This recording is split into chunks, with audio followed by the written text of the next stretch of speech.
नमस्कार सगळ्यांना, माझ्या यूट्यूब चॅनलमध्ये तुमचं पुन्हा एकदा स्वागत आहे। सकाळचा आराम झाला आहे, स्वयंपाक पाणी सगळंच झालं आहे आणि सकाळचे कामं करून मी आता आंघोळ वगैरे केली। बाळाची आंघोळ झाली, माझी आंघोळ झाली आणि मुलाची पण झाली मोठ्या, त्याची आंघोळ करून दिली आणि त्याच्यानंतर मग तयारी करत होते तर अचानक पाहुणे आमच्या घरी आले। आता पाहुणे आले छोटेवाले, तर आता बाळाला काही झोपू देणार नाही, तसेच करणार, बाळाला त्रास देणार, इकडून तिकडून आवाज देणार आणि बाळाला काही झोपू देणार नाही। म्हणून म्हटलं त्यांना चूप बसा, तरी ऐकायला तयार नाही। मग काय, आजी तर आहेच त्यांची ओरडायला, ते चुपचाप राहा म्हणून, पण त्यांना लागली होती भूक। मग काय, आजीने त्यांच्यासाठी जेवण दिलं।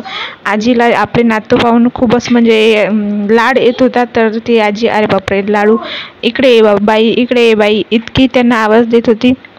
त्यांच्याकडेच लक्ष देत होते। मी म्हटलं कामं करा पटपट, कारण की त्यांच्या आजोबाला भूक लागली असेल, पण ते काही लक्ष द्यायला तयार नाही। हे आहे दोघं जण, जे बघा आले आहेत आणि आता बाळाला त्रास देणार की काय, आवाज करणार, आणि तसंच चालू आहे त्यांच्यासाठी। काही करा, आता ते थोडा वेळ आवाज करणारच, कारण की हे आहे छोटे असल्याकारणाने यांचा आवाज असणारच आणि आता बाळाला काही झोपू देणार नाही। बाळासाठी ते येणार, बापू झोपला काय, बापू झोपला का करणार आणि बापूसाठी ते आवाज देणार नाही। ही तर छोटी तर खूपच बदमाशपणा करते, इतकी इच्छा काय की खूपच, इकडून आली तिकडून आली, ए आवाजच करत असते। मग यांच्यासाठी काहीतरी बनवावं म्हटलं, आले तर रात्रीचं बेसन होतं, ते बेसन घेतलं आणि छान असे त्यांच्यासाठी पराठे बनवले।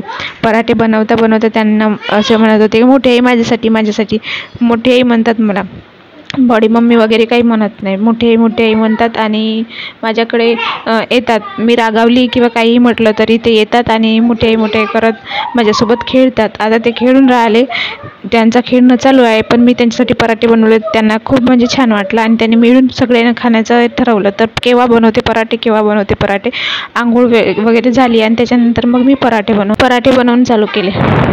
बाळाला झोपवून दिलं आंघोळ करून आणि मग त्यांच्यासाठी दिले पराठे बनवून। पराठे बनवता गोष्टी सांगत होते की माझ्या आईने स्वयंपाकच नाही केला, आम्ही जेवणच करून नाही आलो, सकाळीच आले, या कारणाने ते जेवण करून नव्हते आले। आल्या त्यांना भूक लागली, थोडेसे जेवून घेतले आणि मग मी म्हटलं तुमच्यासाठी मी पराठे बनवून देते, तर तुम्ही थोडा वेळ थांबा।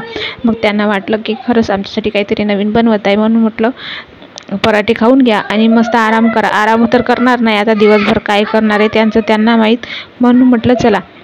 आता त्यांची आजी काही त्यांच्याकडे लक्ष देणार म्हणजे तिचेच कामं संपत नाही, तर आपल्यालाच त्यांना पाहायचं आहे। छोटे मुलं घरी असले की आवाज तर होणारच, त्यांचा कल्ला धिंगा असणारच, म्हणून नाही का नवीन बनवावंच लागतं। आता हा तुमच्याकडे आई आवाज येत आहे ना, तो तिचाच आहे, जी खूपच म्हणजे 2 वर्षाची आहे, तर तिचाच आवाज असते, तीच बोलत असते, आई। मग यांच्यासाठी बनवून दिले पराठे। आता सासूबाई करत आहे, त्यांच्या सासूबाई आजोबांसाठी स्वयंपाक करत आहे, म्हणजे सासऱ्यांसाठी स्वयंपाक करत आहे। सासरे गेले आहे दवाखान्यात, त्यांची तब्येत बिघडली, त्यांच्या तब्येतीला काय झालं आहे रात्री काय माहीत, तर ते आता गेले आहे दवाखान्यामध्ये। ते दवाखान्यातून येतील तोपर्यंत आमचं पराठा नाश्ता जेवण होऊन जाईल। चला मग या पराठा खायला, यांना खूप असा पराठा आवडला आहे। लहान मुलांसाठी काहीतरी नवीन बनवलं तर त्यांना आवडीनं खायला आवडतात, यांना पराठे माहीत नव्हते, तर पराठा म्हटलं तर आवडीनं खायला। चला भेटूया नेक्स्ट व्हिडिओमध्ये, धन्यवाद, बाय बाय।